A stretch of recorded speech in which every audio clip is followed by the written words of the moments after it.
امی تو بیٹے کی اداسی سے دل گرفتہ تھی کیوں کر جاتی۔ جس روز برات تھی میں اور ابا جان خالہ کے گھر پہنچے۔ مکان کو لائٹوں سے سجایا ہوا تھا اور بڑی دھوم دھام تھی، ظاہر ہے کہ امیر گھرانے میں شادی ہو رہی تھی۔ برات آ گئی کا شور مچ گیا، لیکن حق مہر پر معاملہ الجھنے لگا۔ لڑکی والوں نے کہا کہ ہم جو حق مہر لکھوائیں گے لکھنا ہوگا۔ خالو نے کچھ زیادہ حق مہر کا مطالعہ نہیں کیا تھا، جبکہ لڑکے والے معمولی رقم دے رہے تھے۔ معاملہ بگڑنے لگا۔ خالو بیچارے تو خاموش تھے، مگر ان کے چھوٹے بھائی اونچا بول رہے تھے کہ ہم تو یہی حق مہر لکھوائیں گے۔ تب لڑکے کے چاچا بھی آگے بڑھے اور کہا کہ پھر ہم بھی جہیز میں گاڑی لیں گے، اور وہ بھی فارچونر۔ اس پر ہنگامہ بڑھا اور دونوں طرف کی عورتوں نے بھی اپنا حصہ ڈالنا ضروری سمجھا۔ عورتوں کی زبانیں تو یوں بھی تیز ہوتی ہیں۔ غرض ایسا رن پڑا کہ کہرام مچ گیا۔ نوبت لڑائی تک آ گئی۔ ایک دو عورتوں نے زبان چلاتے چلاتے ایک دوسرے کے ہاتھ جڑ دیے۔ دولہا کی پھوپھی بھی اس پٹائی کی زرد میں آ گئی تو انہوں نے شور مچا دیا کہ ہم اس گھر رشتہ نہیں کرنا چاہتے، برات واپس لے چلو، نہیں تو ہم عمر بھر کو ناتا توڑ لیں گے۔ نتیجہ یہ نکلا کہ برات بغیر دلہن لیے واپس چلی گئی۔ سب لوگ حیران پریشان تھے۔ کھانے کا بھی بہت اچھا بندوبست کیا ہوا تھا۔ سارا نظام درا کا درا رہ گیا۔ کسی کا کھانا کھانے کو جی نہیں چاہ رہا تھا۔ کھانے کی بات ایک طرف، یہاں تو عزت ہاتھ سے جا رہی تھی۔ عورتوں کی لڑائی اور ہاتھا پائی کی لوگ ویڈیو تک بنا چکے تھے۔ اب خالو کی عزت پر بنی تھی کہ برات واپس چل دی تھی۔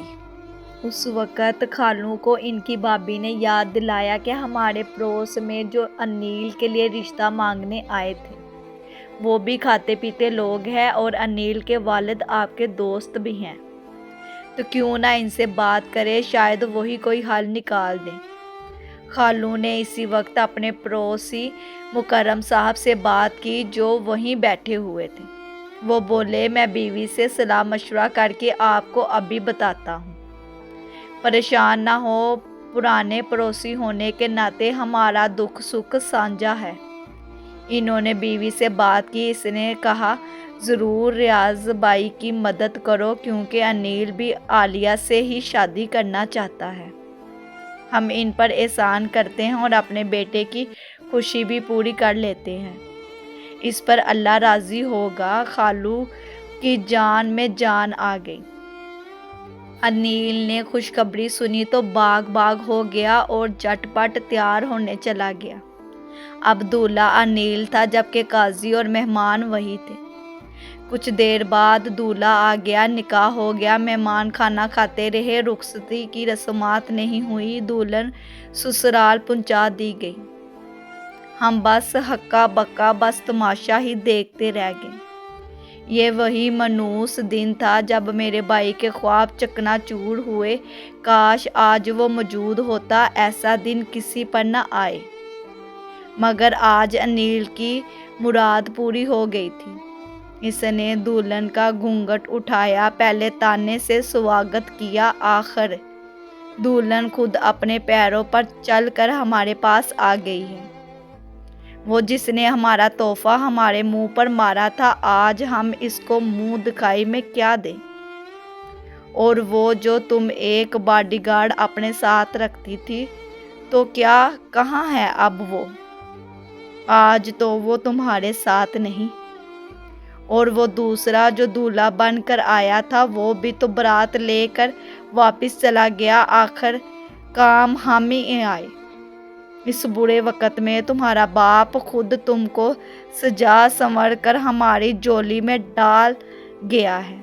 یہ الفاظ پگھلا ہوا سیسہ تھے، جن کو نہ جانے کس دل سے عالیہ نے سنا۔ اس دن تو انیل نے بس اسی قدر برا بھلا کہا تھا۔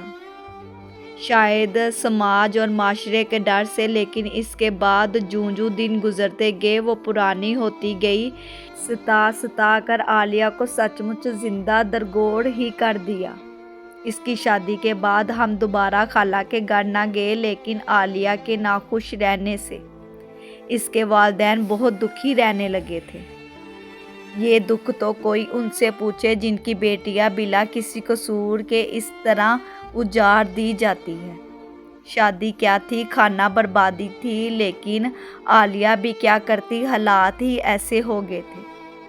اس کے بعد وہ ایک سوکھا ہوا پھول ہو گئی، ہر وقت مرجھائی رہتی۔ انیل کبھی اس کے ساتھ اچھا سلوک کرتا تو کبھی اس کا پرانا زخم سلگ اٹھتا، تب اس کو تانوں کے تیر مارتے مارتے نیم جہاں کر دیتا تھا۔ وہ پھر بھی سہتی رہتی۔ اگر برات دروازے سے واپس نہ جاتی تو شاید اس کی زندگی ایسی نہ ہوتی جیسی اب تھی۔ اس کے بعد کے دن میرے بھائی کے لیے بھی قیامت سے کم نہ تھے۔ کوئی لمحہ ایسا نہ تھا جب اسے عالیہ کی یاد نہ ستاتی ہو۔ وہ ہواؤں کو، فضاؤں کو پاگلوں کی طرح پیغام دیتا تھا اور تنہائی میں خود سے باتیں کرتا تھا، کہتا تھا کہ آخری لمحے تک وہ میری منتظر رہی ہوگی۔ اے کاش میں حوصلہ کرتا اور چلا جاتا۔ وہ صبح سویرے کھیتوں کو نکل جاتا تھا اور دیر تک وہاں گھومتا رہتا، گھر آ کر قلم اور اپنی ڈائری لے کر بیٹھ جاتا اور دل کی کیفیت کو رقم کرتا رہتا۔